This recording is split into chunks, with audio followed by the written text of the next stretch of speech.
Good morning, everyone. I hope you guys are all having a blessed week. I'm out here this morning in the garage. It's so nice. The weather's perfect. It's nice and quiet. So I was taking care of a few little things I needed to do. And I thought we'd go ahead and film a couple of videos while we're at it. So I want to talk to you today about 3 things that you need to be doing right now. You know we're living in the end times. The Lord's coming back for us at any time. But these are 3 things that you need to be doing in your life, and you don't want to let up on them. And those 3 things are remain, remove, and reproduce. John 15:5-8 says, I am the vine, ye are the branches. He that abides in me, and I in him, the same produces much fruit. For without me you can do nothing. If any man abide not in me, he is cast forth as a branch, and is withered.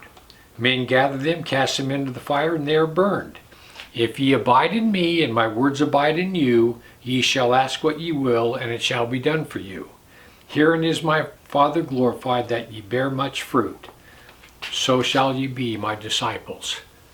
There are 3 things in this scripture that it talks about: abiding or remaining, removing, and reproducing.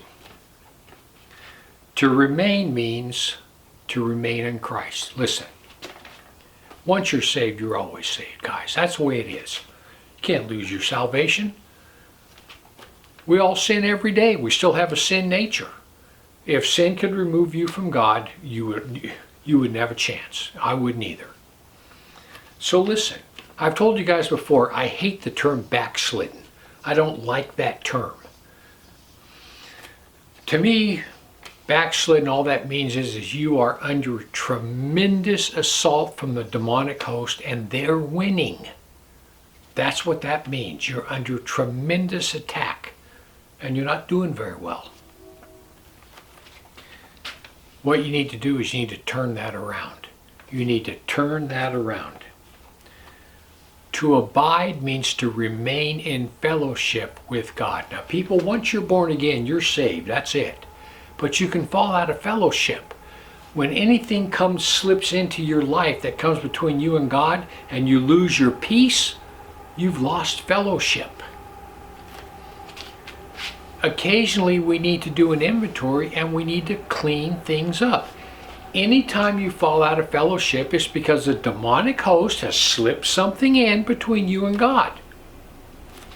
So we need to do an inventory, and we need to clean things up a little bit. That comes to the next one. Remove. Remain, then you need to remove. To fall out of fellowship with God means something's in your life that doesn't belong there. And it always comes in one of 3 forms, and we've been over this many times. One of 3 ways you fall out of fellowship: people, places, and things. It's always the same. People, places, and things. People. You know how many people hang out with other people and they think, I'm going to be an influence for Jesus Christ to that person. They're out there just living in the world, they're worldly, but yet you start to befriend them and you start hanging around with them, doing what they're doing, because you think, I'm going to win them for Christ. How many people did Lot win for Christ when he was living in Sodom? How many people, when Lot went in and lived in Sodom, how many people did he win for Christ? How about none? Even his own son-in-laws. When the angel said, who's your family? He went and told his son-in-law, the Lord's going to strike this place. He's going to destroy it. Come on, we got to go. They thought he was crazy. All the time Lot lived in Sodom, he didn't win one convert. And people, listen, when you start hanging around people that are worldly and you start doing the activities they're doing, they're going to drag you down. It's rarely that you will ever bring one of them up to your level. Rarely. So people that are bringing you down, get rid of them. I'm not saying you have to unfriend them. You can still be their friend. You can still talk to them, but you can't go do what they do. Places. You know, I've been reading a series of books from the 1800s. It's a series of sermons by men like D.L. Moody from the 1890s.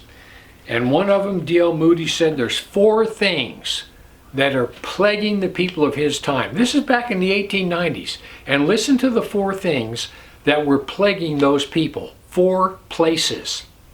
Number 1, the theater.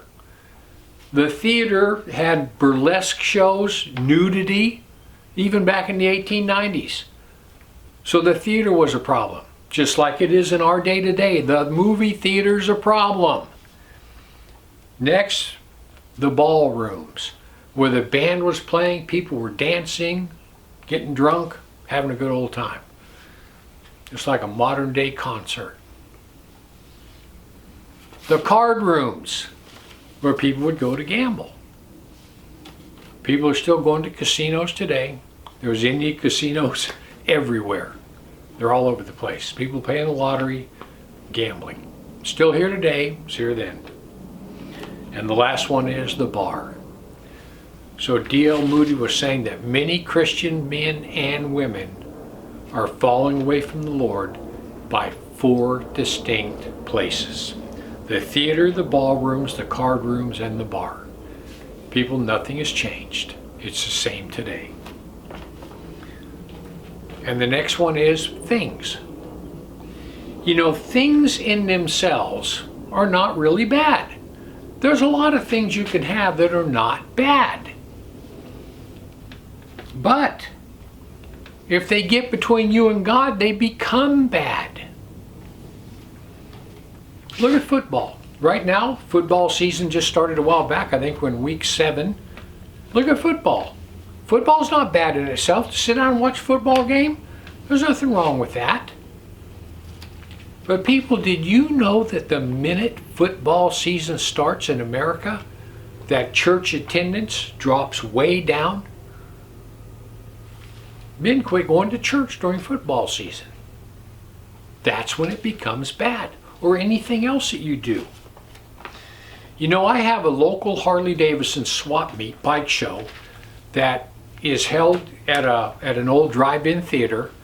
It's one of those drive-ins that have had like 6 screens, and it's a huge place. And they have a great big bike show swap meet there every other month. But you know what?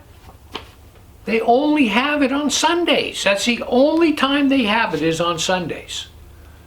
And I love it. I love going there. But I can't go if it's on Sunday, because that's when I go to church. I might make that show maybe once a year if there's some specific item that I know I can't get anywhere else and I got to go there and look for it. So anything that comes between you and God is bad. And these things are not bad in and of themselves.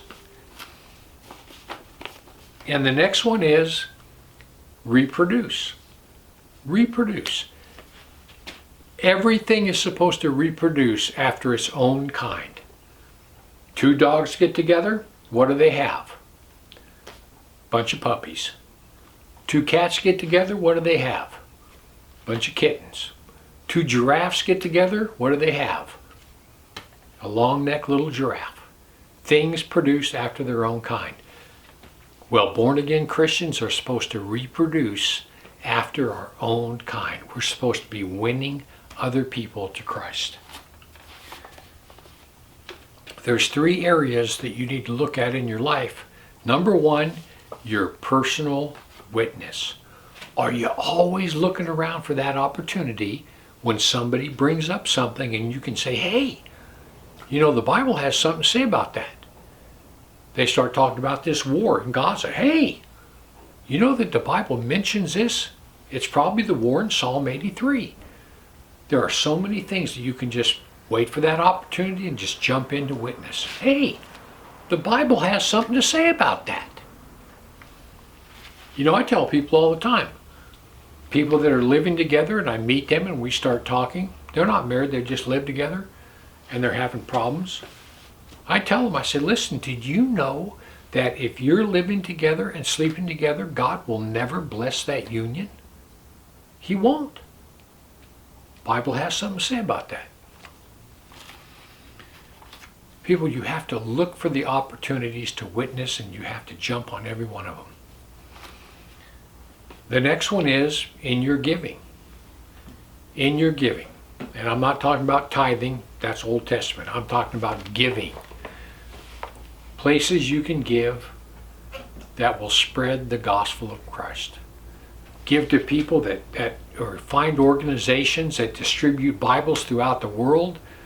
Find organizations that feed starving kids and then present them with the gospel. You need to be doing that. And the last one is missions. Everybody needs to be giving money to missions. People that are going overseas, you can't go. I mean, people, listen, I thank God every day that He didn't call me to go to China. I don't want to go to China. But there's other men that are willing to go if we'll just support them. We need to do that. Reproduce. We need to be reproducing other Christians. So that's it, guys. 3 R's. Remain, remove, and reproduce. Those are 3 things that you need to be doing here in these last days. So guys, listen, it's heaven or hell, and you get to choose. But just remember, once you take your last breath, it's a done deal.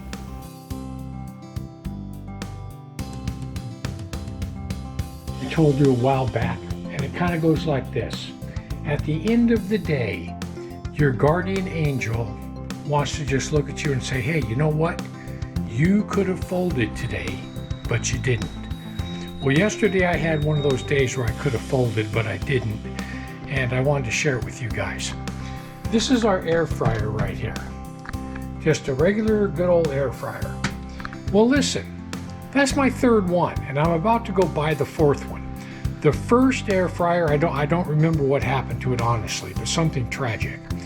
And then the second air fryer, not even 4 or 5 months ago, my wife is cooking on the stove, and the air fryer was up here. She was cooking something with it, and she went to turn on what she thought was one of these burners, and she accidentally turned on one of these burners. And pretty soon we're going, something smells. What's burning? And it was the bottom of the air fryer. This came on and just melted it and just ruined it. So that's what happened to the second air fryer. Well, yesterday I go to take the air fryer out of the cabinet, and as I'm picking it up, this basket came flying out and hit the floor and broke the handle off. And you have to have the handle because this button right here is what locks it in and out. But you know what? My wife, I think she said something like, you are such a dweeb. But she couldn't say much because she's the one that burned up the first one. But listen, there's no need to get mad. When stuff like that happens, and I mean, it's easy to just throw it on the floor and say a few words. But you know what? Always remember, you could have folded, but you didn't. And we both just laughed it off, knowing that when we get our next one, something most likely will happen to it too. Anyhow, I just want to give you something to think about.